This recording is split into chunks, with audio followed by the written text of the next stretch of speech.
बिस्मिल्लाहिर्रहमानिर्रहीम। अस्सलाम वालेकुम। एके टीवी की करबला सीरीज़ की चौथी एपिसोड के साथ आपकी खिदमत में हाजिर हूँ। हानी बिन अरवा की गिरफ्तारी। अब जबकि इब्ने ज़ियाद पर पूरी तरह राज फाश हो गया और मालूम हो गया कि हानी बिन अरवा ने मुस्लिम को पनाह दे रखी है, तो उसको हानी की फिक्र हुई। लोगों से कहा कि ये क्या बात है कि बहुत दिनों से हानी बिन अरवा हमसे नहीं मिले। लोगों ने बीमारी का उज़्र बताया, मगर उसको तो घर के बेदी ने सब कुछ बता रखा था। उसने कहा नहीं, ऐसा नहीं है, वो मर्ज से अच्छे हो चुके हैं, घर के दरवाजे पर पहरे के लिए बैठे रहते हैं। आप लोग जाओ और उसको समझाओ कि वो अपनी जिम्मेदारियों को समझें और हमारे पास आएं। ये लोग हानी के पास पहुंचे, हालात की नज़ाकत बतलाकर कहा कि आप हमारे साथ चलिए। हानी ने अपने आप को मजबूर पाया, उनके साथ चलने के लिए सवार हो गए। जब कसरे अमारत के करीब पहुंचे तो उनको एहसास हुआ कि आज मेरे लिए खैर नहीं। आने वालों में उनके अजीज हसन बिन इस्मा भी थे। उनसे कहा कि मुझे अपने बारे में ख़तरा है। हसन ने जवाब दिया कि आप बिल्कुल फिक्र ना करें, मैं तो कोई ख़तरा महसूस नहीं करता। वजह यह थी कि हसन उन वाक़यात से बिल्कुल बेखबर थे। ये लोग हानी को साथ लिए हुए कसरे अमारत में दाखिल हुए तो इब्ने ज़ियाद ने काजी कूफा शरी से कहा कि एक खाइन को खुद इसके पाँव ने यहाँ तक पहुँचा दिया। जब करीब आए तो इब्ने ज़ियाद ने शेर पढ़ा। तर्जमा, यानी मैं तो उसकी ज़िंदगी चाहता हूँ और वो मेरे कत्ल के दर पे है। हानी ने यह कहा कि ये बात क्या है। इब्ने ज़ियाद ने कहा कि क्या आप ये जानते हैं कि हम उन साजिशों से बेखबर हैं जो अमीरुल मोमिनीन के ख़िलाफ़ आपके घर में हो रही हैं। आपने मुस्लिम बिन अकील को अपने घर में ठहराया हुआ है और इसके वास्ते असलहा और रज़ाकार जमा कर रहे हैं। हानी ने इनकार किया और गुफ्तगू तवील हुई तो इब्ने ज़ियाद ने उस अपने जासूस को सामने कर दिया जिसके ज़रिए ख़बरें पहुँची थीं। ये माजरा देखकर एक दफ़ा तो हानी शशदर रह गए, मगर फिर ज़रा संभल कर बोले। हानी की शराफत अपने मेहमान को सुपुर्द करने से इनकार। मेरी बात सुनिए और इसको सच मानिए कि वल्लाह आपसे झूठ ना बोलूँगा।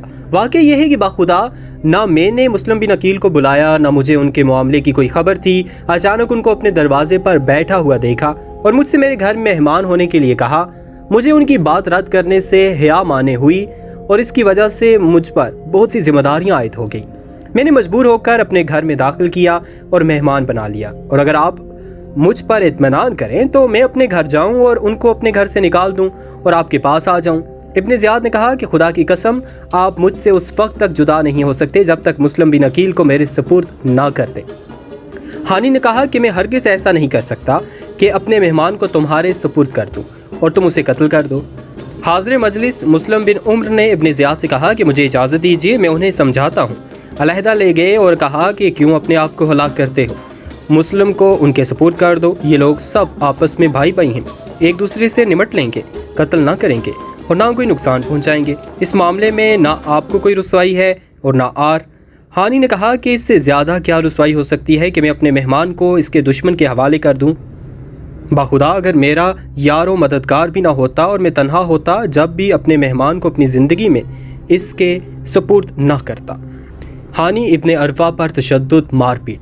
जब हानी की यह पुख्तगी देखी तो इब्ने ज़ियाद और उसके मुसाहिब खास मेहरान ने हानी के बाल पकड़कर उनको मारना शुरू कर दिया, यहाँ तक कि उनकी नाक और मुंह से खून बहने लगा और कहा कि अब भी तुम मुस्लिम को हमारे हवाले कर दो वरना तुम्हें कत्ल कर देंगे। हानी ने कहा कि मेरा कत्ल कर देना तेरे लिए आसान नहीं, अगर ऐसा करोगे तो तुम्हारे कसरे अमारत को तलवारें घेर लेंगी। इस पर इब्ने ज़ियाद और भी गुस्सा हुआ और मारपीट शदीद कर दी। इस्मा बिन खारजा जो हानी को घर से बुलाकर लाए थे और इनको इत्मीनान दिलाया था कि आप कोई फिक्र ना करें, वो उस वक्त खड़े हुए और सख्ती से इब्ने ज़ियाद को कहा कि ऐ गद्दार, तूने हमें एक शख्स को लाने के लिए कहा, जब हम उसे ले आए तो तूने उनका ये खाल कर दिया। और इस पर इब्ने ज़ियाद ने हाथ रोका। हानी की हमायत में इब्ने ज़ियाद के खिलाफ हंगामा। उधर शहर में ये मशहूर हो गया कि हानी बिन अरवा कत्ल कर दिए गए। जब ये खबर उमरो बिन हज्जाज को पहुंची तो वो कबीला मस्जद के बहुत से नौजवानों को साथ लेकर मौके पर पहुंचे और इब्ने ज़ियाद के मकान का मुहासरा किया। अब तो इब्ने ज़ियाद को फिक्र पड़ गई। काजी शरी को कहा कि आप बाहर जाकर लोगों को बतलाएं कि हानी बिन अरवा सही सालम है, कत्ल नहीं किए गए। मैं खुद उनको देख कर आया हूँ। और शरी के साथ एक अपना आदमी बतौर जासूस लगा दिया कि वो इब्ने ज़ियाद के कहने के ख़िलाफ़ कोई बात ना करें। काजी शरी का ये कौल सुनकर उमरो बिन हज्जाज ने अपने साथियों से कहा कि अब इत्मीनान है, तुम वापस चले जाओ। हानी बिन अरवा के मुतालिक शहादत की खबर और इसके खिलाफ कबीला मस्जद के ہنگامہ اور ابن زیاد کے قصر کے محاصرے کی اطلاع جب مسلم بن عقیل کو ملی تو وہ بھی مقابلے کے لیے تیار ہو کر نکلے اور جن 18,000 مسلمانوں نے ان کے ہاتھ پر بیعت کی تھی ان کو جمع کیا۔ 4,000 آدمی جمع ہو گئے اور جمع ہوتے جا رہے تھے۔ یہ لشکر ابن زیاد کی قصر عمارت کی طرف بڑھا تو ابن زیاد نے قصر کے دروازوں کو مقفل کر دیا۔ مسلم اور ان کے ساتھیوں نے قصر کا محاصرہ کر لیا۔ مسجد اور بازار اور ان لوگوں سے بھر گئے جو ابن زیاد کے مقابلے پر آئے تھے اور شام تک اس میں اضافہ ہوتا رہا۔ ابن زیاد کے ساتھ قصر عمارت میں صرف 30 سپاہی اور کچھ خاندان کے سادات تھے۔ ابن زیاد نے ان لوگوں میں سے چند ایسے لوگوں کو منتخب کیا جن کا اثر و رسوخ ان قبائل پر تھا جو مسلم بن عقیل کے ساتھ محاصرہ کیے ہوئے تھے، اور ان کو کہا کہ تم باہر جا کر اپنے اپنے حلقہ اثر کے لوگوں کو مسلم بن عقیل کا ساتھ دینے سے روکو، مال و حکومت کا لالچ دلا کر یا حکومت کی سزا کا خوف دلا کر، جس طرح بھی ممکن ہو ان کو مسلم سے جدا کر دو۔ ادھر سادات و شیعہ کو حکم دیا کہ تم لوگ قصر کی چھت پر چڑھ کر لوگوں کو اس بغاوت سے روکو اور اسی خوف و طمع کے ذریعے ان کو محاصرے سے واپس جانے کی تلقین کرو۔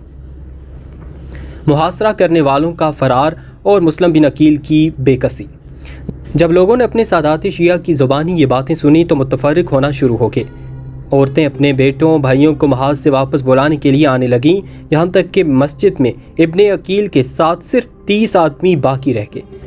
یہ صورتحال دیکھ کر مسلم بھی یہاں سے واپس ابواب کندہ کی طرف چلے۔ جب وہ دروازے پر پہنچے تو دیکھا کہ ان کے ساتھ ایک آدمی بھی نہ رہا۔ مسلم بن عقیل تنہا کوفہ کی گلی کوچوں میں سراسیمہ پھرتے رہے کہ اب کہاں جائیں۔ بالآخر کندہ کی عورت طوع کے گھر پہنچے۔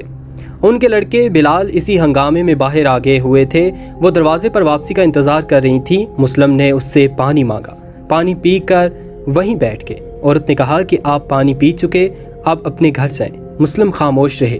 اسی طرح 3 مرتبہ یہی کہا اور مسلم خاموش رہے۔ تو پھر اس نے ذرا سختی سے کہا کہ میں آپ کو دروازے پر بیٹھنے کی اجازت نہیں دوں گی، آپ اپنے گھر جائیں۔ اس وقت مسلم نے مجبور ہو کر کہا کہ شہر میں نہ میرا کوئی گھر ہے نہ خاندان، تو کیا تم مجھے پناہ دو گی؟ میں مسلم بن عقیل ہوں، میرے ساتھ میرے ساتھیوں نے دھوکہ کیا۔ عورت کو رحم آ گیا اور مسلم کو اپنے گھر میں داخل کر لیا اور شام کا کھانا پیش کیا۔ اسی عرصے میں عورت کے لڑکے بلال واپس آ گئے۔ دیکھا کہ ان کی والدہ بار بار کمرے کے اندر جاتی ہیں۔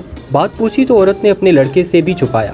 اس نے اصرار کیا تو اس شرط پر بتلایا کہ کسی سے اس کا اظہار نہ کرے۔